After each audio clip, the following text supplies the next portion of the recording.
పాపం చేయటానికి ఆలోచించాలి కానీ చేసిన పాపాలు కడిగేసుకోవటానికి ఆలోచన లేదండి. నాకు అర్థం కాదు. కొంతమంది ఎంత చెప్పినా వాళ్ళు ఈ మాటల్ని సీరియస్గా తీసుకోరు.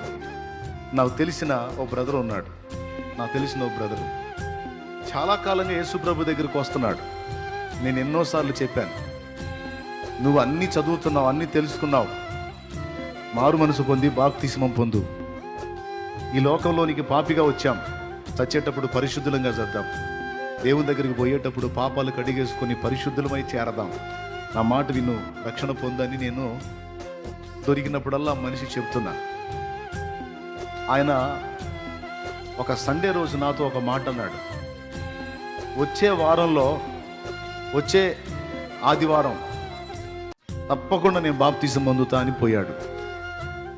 వచ్చే ఆదివారం తప్పకుండా నేను బాప్తిజం పొందుతాను, ఇప్పుడు పొందను అని పోయాడు. మీకు తెలుసా, అతను వెళ్ళిన 3వ రోజు నా కబురు వచ్చింది, అతను చనిపోయాడని. ఇది రియల్గా జరిగింది. నేను అతని దగ్గరికి వెళ్ళి ఆ డెడ్ బాడీని చూసి అతని ముఖంకి వెళ్ళి చూస్తే అతడు అన్న మాటలు గుర్తొస్తున్నాయి నాకు. ఏమన్నా తెలుసా, ఇన్ని రోజులు నీకు చెప్పలా, ఈ రోజు చెప్తున్నాను, నేను ఖచ్చితంగా వచ్చే వారం తప్పకుండా నేను బాప్తిజం పొందుతా అని పోయాడు. అంటే అతను ఏమనుకున్నాడు, వచ్చే సండే వరకు నేను బతికుంటా అనుకున్నాడు. అతను అనుకోలేదు ఇంకా 3 డేస్లోనే నా కథ ముగుస్తుంది అని, ఇంకా 3 దినాల్లోనే నేను యాత్ర ముగిస్తాను అని అతను అనుకోలే. కానీ దారుణం జరిగిపోయింది. సడన్గా కన్ను మూశాడు.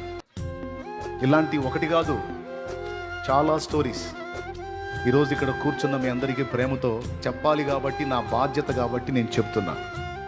మీరు బాప్తిజం పొందుకుంటే నాకేం లక్షలు రావు, కనీసం 100 కూడా రావు, 10 కూడా రావు. ఇంకా చెప్పాలంటే నాకు చాకిరి మీకు బాప్తిజం ఇవ్వడానికి. ఆయన దానికి కూడా సిద్ధపడ్డా. కానీ ఎందుకు ఈ మాటలు చెప్తున్నానంటే, మీ ఆత్మలు నరకానికి వెళ్లకుండా నిత్య జీవానికి చేరాలని దేవుడు ఇప్పటికే నీకు చాలా కాలం టైం ఇచ్చాడు. నీకు తెలియకుండా ఏమి లేదు, నీకు తెలుసు. తెలిసే నువ్వు ఆలస్యం చేస్తున్నావు. కొన్నిటిని బలవంతంగా తెంచుకోవటానికి తెగించలేక పిరికి పందవై భయపడుతూ వెనకడుగేస్తున్నావు.